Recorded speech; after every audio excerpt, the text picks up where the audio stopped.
तो देखते हैं यहाँ पे क्वेश्चन नंबर 6 में हमसे क्या पूछा गया है। Hydrogen sulphide a toxic gas with rotten egg like smell is used for qualitative analysis.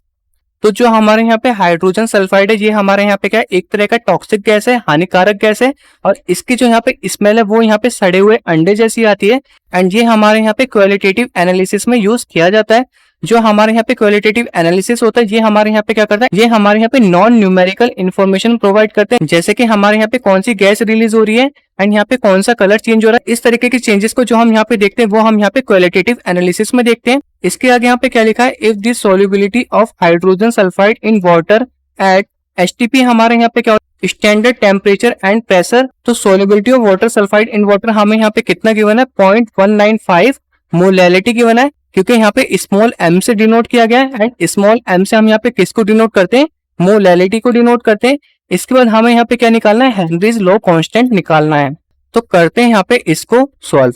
तो जो हमारे यहाँ पे 0.195 मोलैलिटी देखा है, इसका मतलब हमारे यहाँ पे क्या होगा, मैं सबसे पहले इसको डिस्कस कर लेता हूँ। तो मैं यहाँ पे लिख सकता हूँ 0.195 मोलैलिटी इन सॉल्यूशन। इसका मतलब हमारे यहाँ पे क्या होगा, 0.195 moles of hydrogen sulphide dissolved in 1 kilogram of water. क्योंकि जो हमारे यहाँ पे मोलैलिटी का फॉर्मूला होता है वो हमारे यहाँ पे क्या होता है, moles of solute divided by mass of solvent in kilogram. तो जो हमारे यहाँ पे सॉल्वेंट होगा वो हमारे यहाँ पे क्या होगा, वाटर होगा। एंड जो हाइड्रोजन सल्फाइड है ये हमारे यहाँ पे क्या है, सॉल्यूट है। तो हमें यहाँ पे पता चल गया जो हमारे यहाँ पे 0.195 मोलैलिटी का मतलब क्या होता है, इतने मोल्स ऑफ हाइड्रोजन सल्फाइड किस में डिसॉल्व होंगे, हमारे यहाँ पे 1 किलोग्राम ऑफ वाटर में डिसॉल्व होंगे।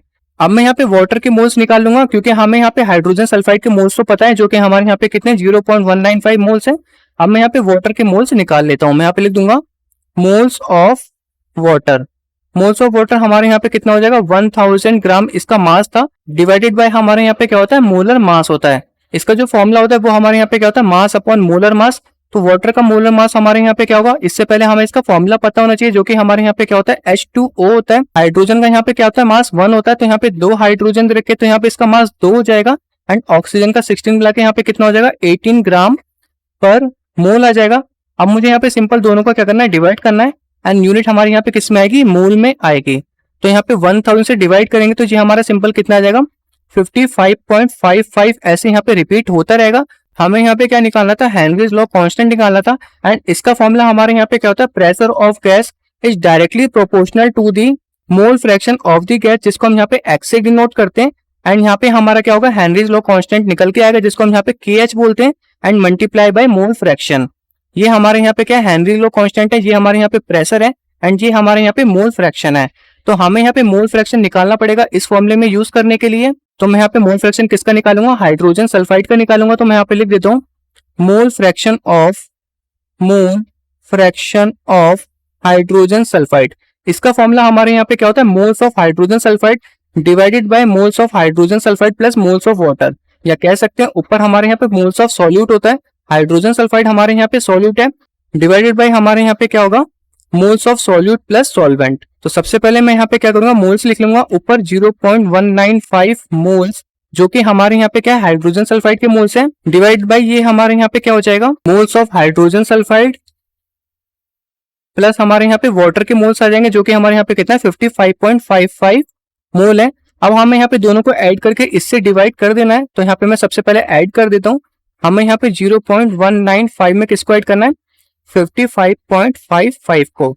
तो ये हम यहाँ पे आसानी से कर सकते हैं। ये हमारे यहाँ पे कितना हो जाएगा, 5 9 5 14, 1 कैरी चला गया, 5 1 6, एंड यहाँ पे आ जाएगा 7, एंड ये हमारे यहाँ पे 55। तो ये हमारे यहाँ पे कितना निकल के आ गया, 0.195 डिवाइडेड बाय 55.745। दोनों में यहाँ पे 3 डिजिट के बाद पॉइंट लग रहे हैं, तो हम यहाँ पे पॉइंट से पॉइंट रिमूव कर सकते हैं। अब हम यहाँ पे दोनों को आसानी से डिवाइड कर सकते हैं। तो मैं यहाँ पे दोनों को डिवाइड कर लेता हूँ। ये हमारे यहाँ पे कितना है, 195 है। इसको हमें यहाँ पे डिवाइड करना है किससे, 55745 से। ये डिजिट हमारे यहाँ पे काफी बड़ी है, तो हमें यहाँ पे पॉइंट लगा के 0 लिखना पड़ेगा। जब तक ये डिजिट हमारे यहाँ पे क्या हो जाए, इससे छोटी ना हो जाए, हमें यहाँ पे एक और 0 लेना पड़ेगा। इसके बाद हमें यहाँ पे एक और 0 लेना पड़ेगा। अब ये डिजिट हमारे यहाँ पे इससे बड़ी हो चुकी है। अब हम यहाँ पे डिवाइड कर सकते हैं। तो सबसे पहले हम यहाँ पे 3 से कर लेते हैं। तो 3 5 जा 15 का 5 1 कैरी चला गया, 4 3 जा 12 एंड यहाँ पे आ जाएगा 13 1 कैरी चला गया, 7 3 जा 21 एंड यहाँ पे आ जाएगा 22 2 कैरी चला गया, 5 3 जा 15 एंड 2 हमारे यहाँ पे कितना हो जाएगा 17 1 कैरी चला गया, 5 3 जा 15 एंड ये हमारे यहाँ पे कितना आ जाएगा 16 आ जाएगा। सब्ट्रैक्ट कर लेते हैं तो ये हमारे यहाँ पे कितना हो जाएगा 10 में से 5 गए 5, 9 में से 3 गए 6, 9 में से 2 का यहाँ पे कितना आ जाएगा 7 आ जाएगा, 14 में से 7 गए 7, 8 में से 6 गए 2। यहाँ पे पॉइंट लगा हुआ है 0 लिख सकते हैं। अब मैं यहाँ पे इसको 4 से मल्टीप्लाई कर सकता हूँ तो ये हमारे यहाँ पे कितना हो जाएगा 5 4 जा 20 का 0, 2 कैरी चला गया, 4 4 जा 16 एंड 2 18 आ जाएगा, 1 कैरी चला गया, 7 4 जा 28 एंड 29 आ जाएगा, 2 कैरी चला गया, 5 4 जा 20 एंड यहाँ पे कितना आ जाएगा 22, 2 कैरी चला गया, 5 4 जा 20 एंड यहाँ पे आ जाएगा 22। सब्ट्रैक्ट कर लेंगे, यहाँ पे कितना आ जाएगा 0, 15 में से 8 का यहाँ पे कितना बचेगा 7, 15 में से 9 का यहाँ पे बचेगा 6, 6 में से 2 का यहाँ पे बचेगा 4, 7 में से 2 का यहाँ पे कितना बचेगा 5। पॉइंट लगा हुआ है 0 लिख सकते हैं। इसके बाद हम यहाँ पे 9 से कर लेंगे तो ये हमारे यहाँ पे कितना हो जाएगा 9 5 जा 45 का 5, 4 कैरी चला गया, 9 4 जा 36 एंड 4 यहाँ पे 41, 4 कैरी चला गया, 9 7 जा 63 एंड 4 यहाँ पे 67, 6 कैरी चला गया, 9 5 जा 45 एंड 6 यहाँ पे 51, 5 कैरी चला गया, 9 5 जा 45 एंड यहाँ पे 5 कितना हो जाएगा 50 आ जाएगा। तो ये हमारे यहाँ पे कितना निकल के आ गया 0.00349 निकल के आ गया। इसको हम यहाँ पे अप्रोक्स में कितना लिख सकते हैं 0.0035 लिख सकते हैं। तो ये हमारे यहाँ पे मोल फ्रैक्शन किसका निकल के आ गया हाइड्रोजन सल्फाइड का निकल के आ गया। तो इस कैलकुलेशन को यहाँ पे रफ कर देता हूँ आगे कैलकुलेट करने के लिए। तो हमने यहाँ पे हेनरीज लॉ कांस्टेंट का फॉर्मूला पहले लिख रखा है, फिर भी हम यहाँ पे लिख लेंगे हेनरीज लॉ जो कि इसका फॉर्मूला हमारे यहाँ पे क्या होता है P इक्वल टू KHX। ये हमारे यहाँ पे क्या है हेनरीज लॉ कांस्टेंट है जो कि हमें यहाँ पे निकालना था। तो ये हमारे यहाँ पे क्या हो जाएगा Henry's law constant equal to pressure divided by यहाँ पे आ जाएगा मोल फ्रैक्शन। तो प्रेशर हमें यहाँ पे कितना गिवन है वो हमें यहाँ पे स्टैंडर्ड टेम्परेचर एंड प्रेशर दे रखा है जो कि हमारे यहाँ पे किसके बराबर होता है 0.987 बार के बराबर होता है, डिवाइडेड बाय ये हमारे यहाँ पे क्या हो जाएगा मोल फ्रैक्शन जो कि अभी हमने यहाँ पे कितना निकाला 0.0035 निकाला। अब मैं सिंपल यहाँ पे क्या करूंगा दोनों के पॉइंट हटा दूंगा। तो यहाँ पे पॉइंट हटा के मैं यहाँ पे 10 की पावर -3 से मल्टीप्लाई कर सकता हूँ क्योंकि यहाँ पे 3 डिजिट पहले पॉइंट लग रहा था एंड यहाँ पे 4 डिजिट पहले लग रहा है। तो मैं यहाँ पे 10 की पावर -4 से मल्टीप्लाई करके इसका भी पॉइंट रिमूव कर सकता हूँ। ये हमारे यहाँ पे कितना है 987 है।